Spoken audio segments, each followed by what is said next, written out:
and welcome to my channel, or welcome back to my channel. My name is Andy, sometimes Mouse, and I talk about books and book-related things. And today I'm starting another 24-hour reads. If you have not seen how I do my 24-hour reads, it is where I try and cram a specific type of book, usually a series, not in this case, a specific type of book within 24 hours in a week. Because I work full-time, so trying to cram all of that in 24 hours in one day wouldn't work well for me. I do need sleep. So, with that being said, this month's reads for this, specifically, are Christian romances and one Christian dystopian, but specifically focusing on Christian romances that I read as a teenager. That's really it. And then I also have The Vanishings, which is it is a rapture book. So I wasn't going to start this until Sunday, and I'm a little bit hesitant about like starting it today because I do limit myself, like, okay, I have 7 days to do this, especially since my Fridays are sort of off limits, but I am uploading a video and that makes my network basically unusable, and so I'm gonna read. I have specifically 3 books that I'm going to be reading, and I might add more, I might not. It totally depends on how these go. But first I have Christy Miller. This is not even the post. This is the wrong... Where I wrote everything down is gone. It's fine. First I have the Christy Miller series. This has 3 books in one, and I owned a physical copy of this book as a teenager. It was given to me. Someone bought it for me, which sure is a gift. The Christy Miller collection is by Robin Jones Gunn. It follows Christy and her adventures with her friends, and the gist of what I remember is that she like had this boyfriend named Todd, and like her faith was challenged a lot, whatever. And then the next book is The Hawk and the Jewel by Lori Wick. Today and then The Vanishings. But today I'm going to start with the Christy Miller collection. Like I said, 3 books. It is a young adult book, so I don't expect anything to be too spicy, which is great. Great. My reason for reading these is that I want to see if the plot, like, are these books good, or is the plot just about God? That's what I want to see. I know that sounds terrible, but that's what I want to see. So here we are. I think the Christy Miller collection will probably take me maybe 2 days to read if I really dedicated myself to it, so we'll see. But right now I am going to start book 1 in the first book of the Christy Miller collection. I will check back in about 20-30 minutes. Okay, thanks, bye.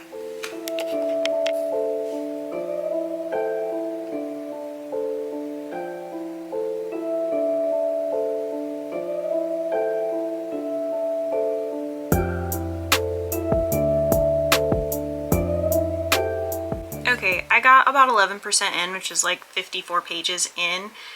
So I am on chapter 6 of book 1. I would really like to finish book 1 today, but that may be pushing it a bit. I don't know if I have the capacity for that. However, some things. Christy is 15. She's spending summer with her aunt and uncle, who are great, except for the fact that her aunt is great and then also sucks. Like, very first thing, chapter 1, Christy's like crying because she's like, they all think I'm a nerd. And her aunt, instead of going, you're not a nerd, that's silly, they don't think that, can you read their minds? She goes, well, are you? Martha? Ma'am? You cannot just say that. Anyway, Christy is 15. She is 5'5" and 110 pounds. Did I need to know that? No, she has nutmeg hair, and it was mentioned multiple times. As of chapter 6, her aunt has mentioned weight or dieting 4 times that I've marked. I've got everybody's ages currently, so Christy is 15. She met Alyssa on the beach today, and Alyssa is 17. She also met Todd and Sean, spelled the white people way, S-H-A-W-N. Todd and Sean are both 16. So Alyssa is currently, of this group, the oldest. I don't know, like, where these friendships are going to go. Oh, sorry, Christy is about to turn 15 next week. She's not turned 15 yet. So I think this is set in, like, maybe the 70s or something. I don't know when this book was originally published, so I don't have, like, a basis for, hold on, I should have a basis for when this was published. Hold your horses. It says 2005. The way that it's talking, it sounds like we're in 1978. So, like, I don't know, but that's where I'm at in the book. I am going to make dinner, and I might read a little bit while I'm making dinner. So I will definitely update you before the end of the day, before I go to bed. How about that? Sound good? All right. Because right now I don't have a whole lot of thoughts. Just like Martha talks about way too much. Oh, and Martha and her Uncle Bob have a stance on religion that I would agree with, which is that you don't need a church to worship God, and that religion is something personal and it doesn't necessarily need to be everybody's business. I agree with both of those things, so we will see how that develops. So I've been reading for about, this is such a different angle than what I normally film from. Anyway, I've been reading for about 53 minutes total time. My last session was 36 minutes or so. I did finish the first book in the Christy Miller collection, so now I have 2 more books to go. What a ride that this book was. So Christy, Todd, and Sean go to a party, and Christy is asking around for, is there a Coke? I'm looking for Coke. So they take her to a room, and she's like, this is a really weird place to keep beverages, but go off. And Sean is like, we didn't get any Coke in, but here's some weed. And she's like, I want something to drink. Then Todd finds her and they leave. And then Sean is like, fuck you nerds, I'm gonna go body surfing while I'm stoned. Cool. Then they find out that Sean dies. Like, immediately. He goes body surfing while having consumed the devil's lettuce, and he died. And he hadn't accepted God as his savior, so he probably went to hell, is what happened.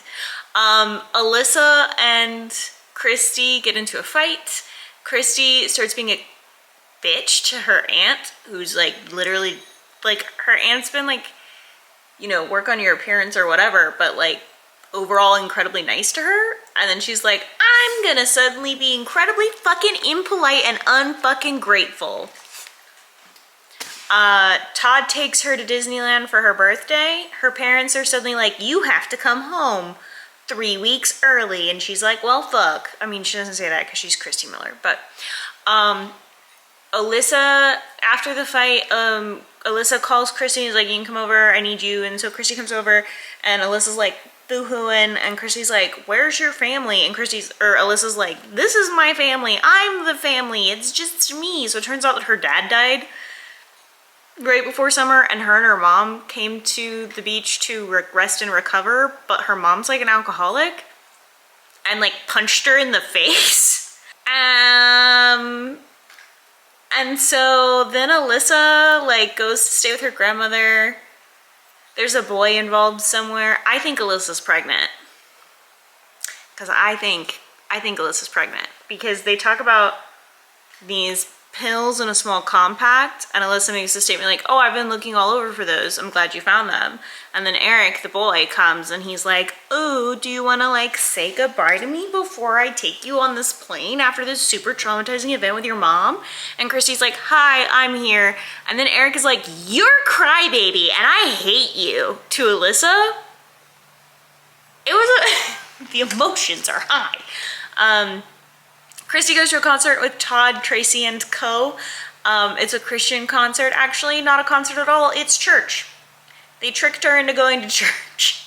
And the lady, the singer, is like, weirdly, has her like cornered trying to save her. Everyone is like trying to get Christy saved, is the gist of it.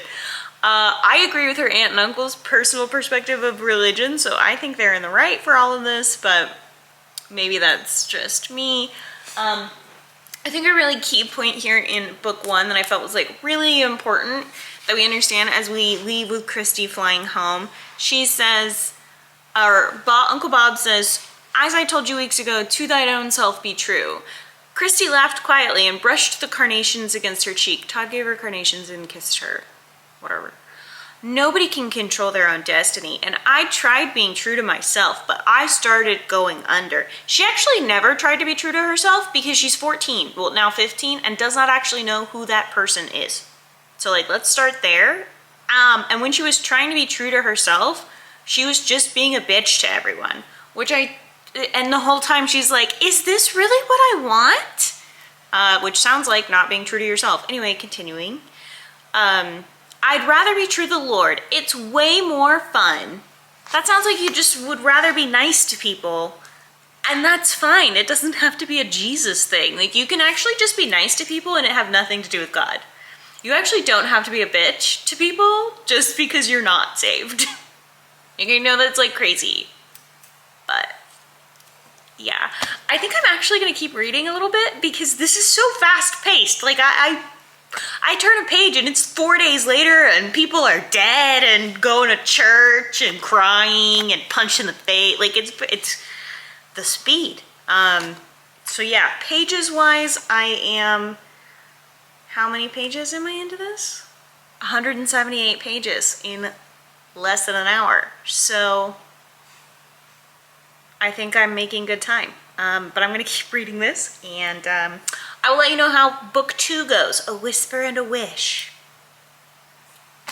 Hello, it's Sunday. I didn't read yesterday, so I'm going to pick back up. I did start book 2 when I last read on Friday, and it's very much Jesus can stop eating disorder vibes. That is currently what I think the theme is going to be.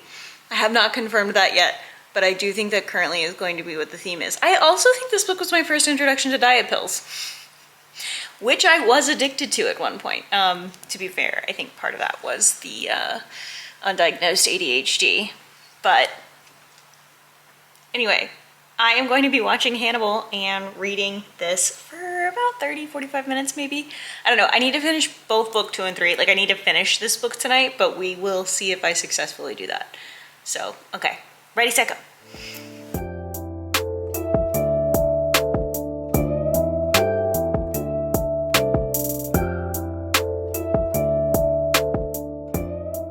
I officially finished book 2. My tracker thing thinks it'll take me 45 minutes to finish the entire book, so here's hoping I can do that.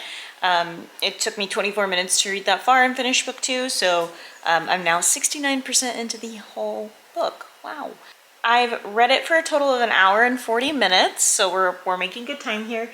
Book 2 was about saying no to things and yes to Jesus. Christy got arrested for illegal possession. She and her friends were staying at a hotel with her aunt and uncle. They're 15 at this current moment, just like for context. And they decided to go to a pharmacy in the middle of the night. And her friend with the eating disorder has her mom's diet pills and steals laxatives. And they go to run because they get caught, and she gives the bag of things to Christy, and then they ditch Christy, and then Christy gets arrested for violating curfew and then for illegal possession of drugs. And they give her charges into everything, which is so fucking dramatic. I truly do not believe, I don't believe that. I'm sorry. I don't believe it. She got printed and everything. The way that whole thing happened, I just don't believe it. So then her dad has explained she can't date until she's 16, which is in 8 or 9 months from this moment in the book. Did I mention that she moved to California in book 2? I don't know, but she's officially moved to California in book 2. Todd, her boyfriend in book 1, went back to Florida, which is where his mom lives, and he stays with her during the school year and then stays with his dad during the summer in California. And this is important, I'll come back to it though. So Christy had been like flirting with this guy named Rick, and he literally like asks her something, and this is her saying no, right? Because this is what she's been learning. She says, no, I can't go on a date with you because I can't date until I'm 18. And he says, it's your honesty. I think the most beautiful girls are the most innocent ones. Red flag. Red flag. And Chrissy thinks, this is the kind of thing a girl dreams of having a guy say to her. Did he really mean it? Red flag. I think that's a red flag. So, and she gets home, and Rick has her phone number, says he's gonna call. She gets a phone call. Who is it? Not Rick, it's Todd. Guess who's moving to California? Magically, it's Todd, because God knows what, God has a plan for them, obviously. He says on the phone, so I started saying yes to God's way of doing things. That's when I found out that his way of doing things is usually the opposite of my way of doing things. So are you saying that like at a base level, you're a bad person? Red flag. Red flag. Don't trust that. I am going to read the last book in this book, and I will check back in shortly, hopefully.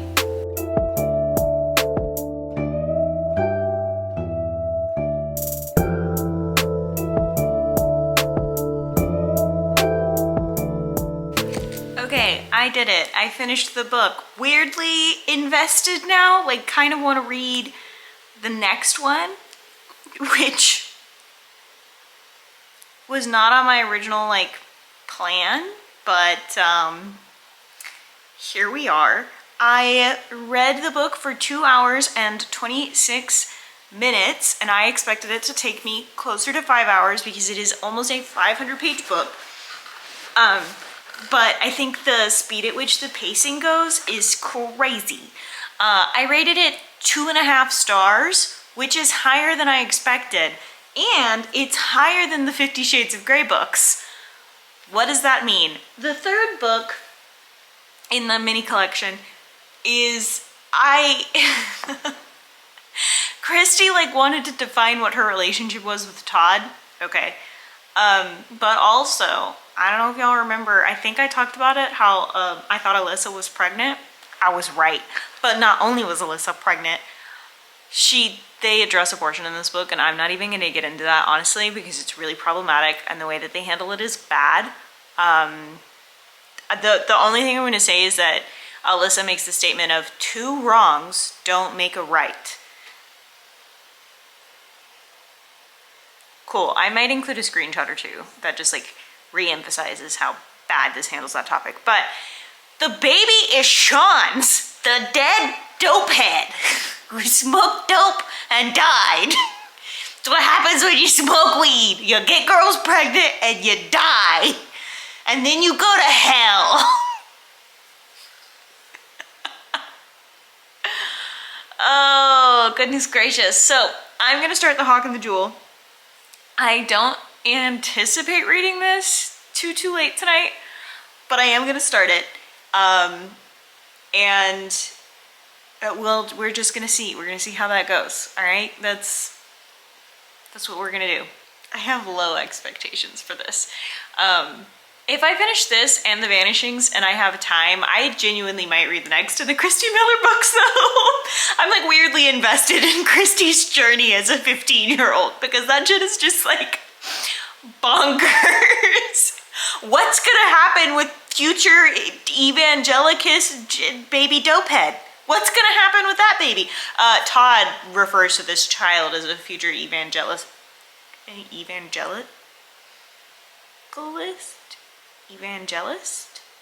Evangelist.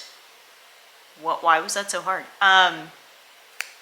So yeah, I'm gonna start reading The Hawk and the Jewel though. I have low expectations for this because this is like an adult romance and I expect to just be bored.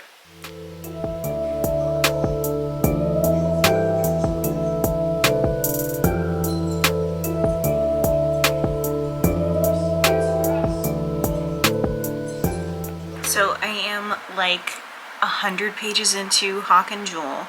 It's fine. It's nothing currently to write home about, except that I'm a bit concerned about the love, like whoever, Hawk and Jewel is about Sunny Gallagher, who was her mom, like her and her mom like washed ashore in this country. I am assuming India. And the mom is dead. And the ruler of that area took Sunny in and told the English people, didn't see her, sorry. 13 years later, they then just like put her on a ship and then drug her so that she doesn't know that she's going back to England. So she was raised as the ruler's daughter. And yes. So she's on the ship with Brandon Hawks something. Hawksbloom? Hawksington? Something. He is, so she's 13. She just turned 14 in this book. But the guy, Hawk, Brandon, he's 23. So there's a 10-year age gap here. And he is essentially having to be like a parent to her at the moment. And if they're the romantic pairing in this book, I'm gonna fucking lose it, because that shit's not appropriate. Super not appropriate. This man who is having to coddle, swaddle, help dress, and teach about the basics of English society, and is 10 years her senior. If they were like 30 and 40, this would be different. But she's fucking 13. 13, 14. What the fuck ever. I do believe this is going to be the romantic pairing, so I'm not looking forward to this. But yeah, I've got like about 100 pages more, and so I think I'm gonna read a little bit more. It is currently 9:37 and I'm trying to go to bed at like 10. But I think that I can get a little bit more reading done on my Kindle, at least before going to sleep. So I'm gonna try and do that. Nightmare energy though. Sorry about the fan. There's no ceiling fans in my house, so I have to have a floor fan in my bedroom or it gets hot. But yeah, I'm gonna go. I hope you guys are having a great day. Why did I close this out like it was a vlog? I don't know. This book has got me tripping, and I want to go back to the Christy Miller universe. If I'm gonna be in a Christian book universe, I want to go back to that one. I don't know. Okay, bye. Hello. I am 235 pages into The Hawk and the Jewel. Now I'm confused because Brandon's marrying some lady that we just heard about. So, okay, sure, whatever. Sure. I've been reading Hawk and the Jewel for a total of 1 hour and 47 minutes. According to my thing, it says it should take me between 50 and 51 minutes to finish the book, which, I mean, that tracks. It Kindle says it'll take me about 48 minutes to finish the book. So we will see. I might finish it today. My plan actually wasn't to finish it today, it's to finish it tomorrow, but if I finish it today, then I can start The Vanishings, and then I can consider reading the other Christy Miller book, maybe.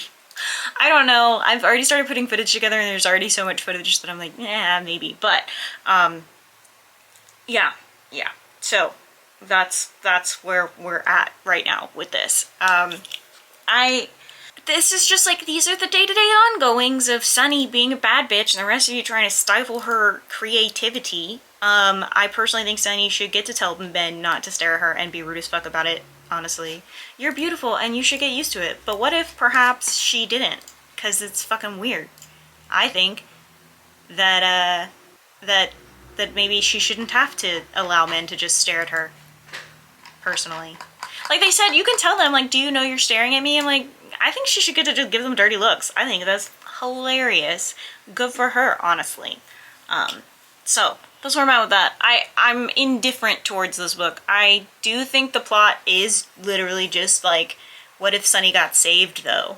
Like, at the end of all of this, it really seems like it's coming down to, like, but what if Sunny got saved? And I just don't find myself caring. Maybe that's just me, though. I don't know. I don't know, but we will see. I might read more today, I might not, because I'm well ahead of what I expected to be. There's a total of 346 pages in the book, so I am almost at 100 pages left to read. So ahead of schedule though, very ahead of schedule. So.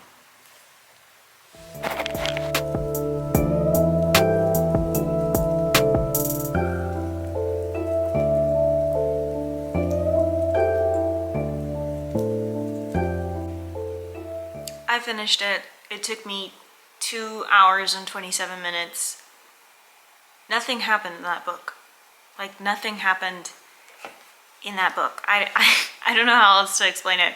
So yeah, I've been reading for a total of about 5-ish hours across both Christy Miller and the Hawk and the Jewel.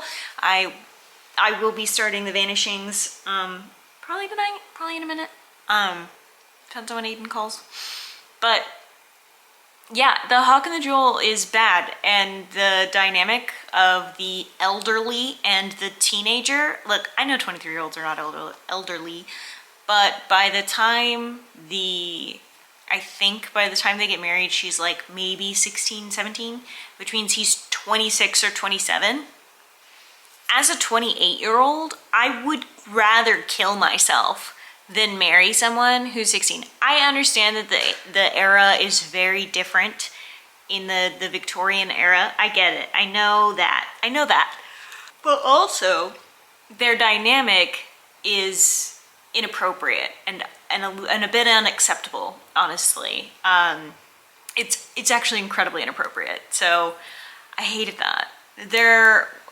The most exciting thing happened in the last 50 pages, and it was resolved super quickly. Sonny got attacked, and then it got resolved, because of course that's what happened. And then they got married. Like, you took almost 400 pages to say nothing. Wow, incredible. Yeah, I'm gonna start The Vanishings now. We'll see if it's any good.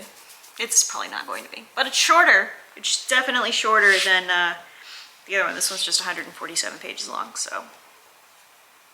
Here we go.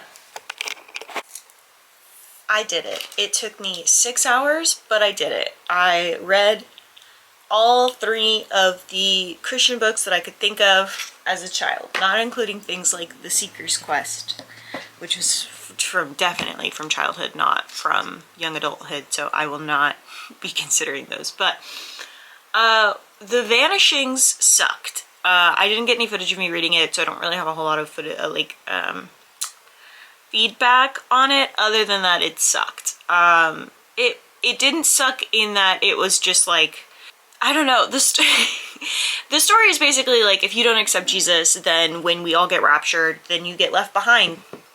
You gotta build a family of your own, and all of the Christians in your life are gonna abandon you, which as a child scared me enough to get baptized more than once because I was afraid. So as an aside, because I once accepted Jesus Christ as my savior as a child, and I now no longer believe in the Christian faith, but I did do the thing, would that mean I would go to hell?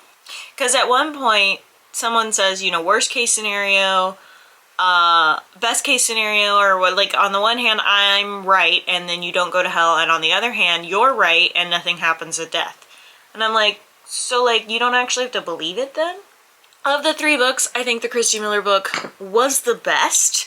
I had the most fun with it. The Hawk and the Jewel book got age gap, y'all. I just can't get past it. There's a power dynamic there that I'm very uncomfortable with. So there's that. Anyway, this is it. This is the end of the video. I hope that you enjoyed it. I don't know that I did. I had more fun reading these books than I did the 50 Shades of Grey books. What does that say about me?